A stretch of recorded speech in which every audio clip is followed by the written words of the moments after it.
Hello and welcome to the fourth dot point of the LOLhsc legal studies tutorials, and today we're going to be covering factors affecting criminal behaviour. Now this one is quite an easy one. It'll be a quick dot point to cover. Alright, so there's the range of factors that you need to cover are social, genetic, economic, political factors and self-interest. Start with social. It's really social, it's just where they live, and how the society that they live in shape their beliefs.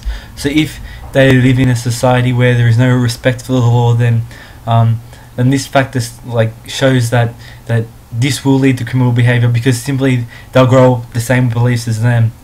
Secondly, there's genetic. Genetic is quite a debatable theory. If it comes into an essay, make sure you include the social, economic, political factors and self-interest as definite ones, and genetic as a not so sure. It's really just suggesting that there is a genetic basis to criminals, to criminal behaviour, and that a criminal that has children may pass on some kind of criminal gene or something like that to their children.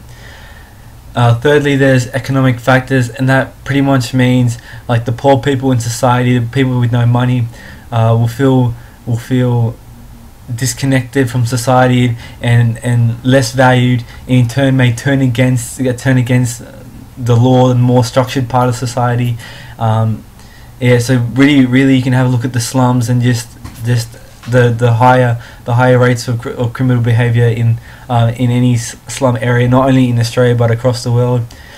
Then move on to the fourth one, which is political factors, and this is pretty much people who oppose certain laws, just oppose the law pretty much just on their political grounds. They may not dislike it, they may think it's unjust, such as the terrorism laws is a good example with Dr. Hanif, that someone could be detained for a certain amount of period on no basis whatsoever just because they believe that they could be a terrorist. That's a very good one to look at. There's articles and stuff online that you can search there. That's a good case study for that. Yeah, so that's the political factors. And then finally, self-interest pretty much is that people just want power and greed. So bank robbers are a perfect example. So they want lots of money, they want to have the easy life, so that self-interest and that greed drives them to the criminal behaviour. Now if this comes up in an essay, which is a very small area to target, it probably won't come up as a single thing, it'll come up as a part of a broader area.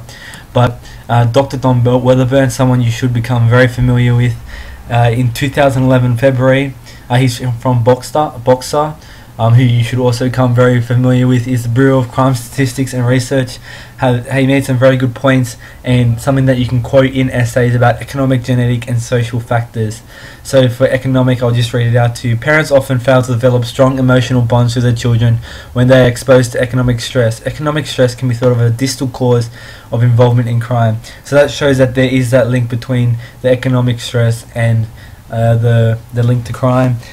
Secondly, genetic. So this is a very important one to note. While there is some statistical evidence consistent with the possibility that there may be inherited factors in crime, that evidence is also open to interpretation in ways which do not implicate genetic factors. So again, that's a very good quote to use if this comes up in an essay, to show that there really are the two sides, the ifs and buts and maybes for genetic factors. And finally, social is offenders commit more crimes when there are more opportunities and incentives for committing it. So pretty much it's saying that you live in a society where crime is very common, and that there's a lot of opportunity to do it, that it's going to happen. So yeah, just to go back over it, the 5 things are social, genetic, economic, political and self-interest. You should know these in depth. They're not too hard. If you want to make a word out of it, you can do that. But really you just have to know it. Something like PEGS can work, PEGSS. Really just know these quotes by Dr. Don Weatherburn, and you'll be fine for this area. Thank you.